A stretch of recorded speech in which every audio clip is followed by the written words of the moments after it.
She is not doing well. May I say she is not? She is not doing well. She is not doing well. May I say she is not? She is not doing well. She is not doing well. May I say she is not? She is not doing well. Because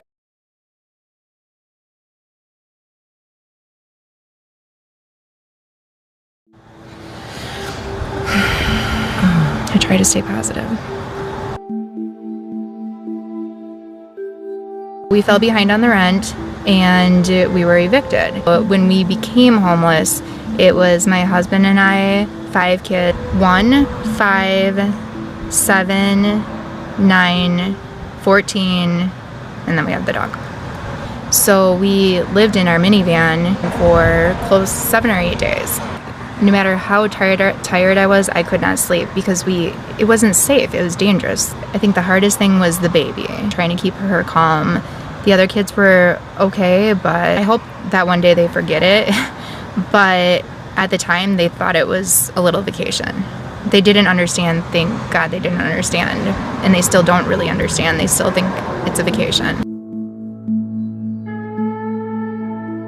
Trying to stay clean was a struggle. From being in the vehicle for even a week, when I walk into a gas station or a restaurant or a store to take the kids, we're disheveled. We catch people's attention. During that time, that emergency shelter services paid for 1 week in the hotel. We were still considered homeless, and we were told that if we were to find housing during that week, that we would get help with rent and security and with housing. That didn't happen. They weren't able to find anything for us. We weren't able to find anything on our own. And we've been in the hotel ever since. But it's hard. There's no privacy. There's just not any space. Now it hurts us too because everywhere we apply, we're being told no, we're being turned away because of our credit. The shelters just don't have any space, and we have yet to find a shelter that has room for our family. There's no family shelter availability.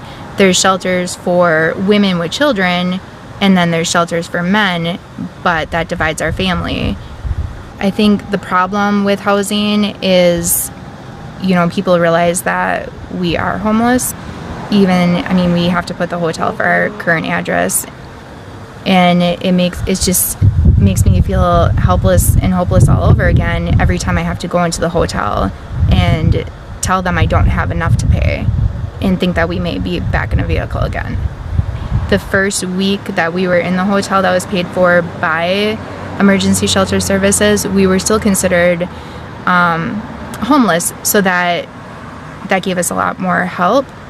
But now, even that we're in the hotel, it's just, we live there. The other thing that has kept us from housing is needing birth certificates for all the kids, which we lost in our eviction. We've lost our spot on waiting lists for housing because I didn't have birth certificates. Like, the agencies need it right now in order to process your housing with HUD. So that's been a huge barrier for us, is just needing the birth certificates. I don't have them, and I haven't had the funds to get them. And I haven't yet found anybody that can help us get them.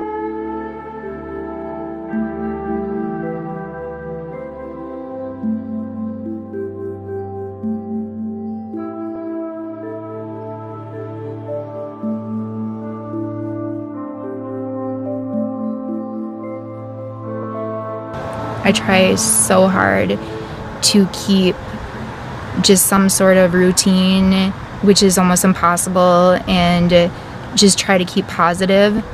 And every time I have the chance, we spend our whole day just playing at the park or whatever I need to do to just bring normal back into their lives until we have routine and structure like we should again. We've already hit rock bottom. We've been as low as we can be, and really all we can do is build at this point. And I am working a lot, and as soon as we land a house, apartment, whatever it is, that my husband can start working, we can do childcare, the kids will be in school, and then everything will turn around and get put back together. It's just this struggle of getting to that point. She is not doing well. May I say she is not? She is not doing well. She is not doing well. May I say she is not? She is not doing well. She is not doing well. May I say she is not? She is not doing well.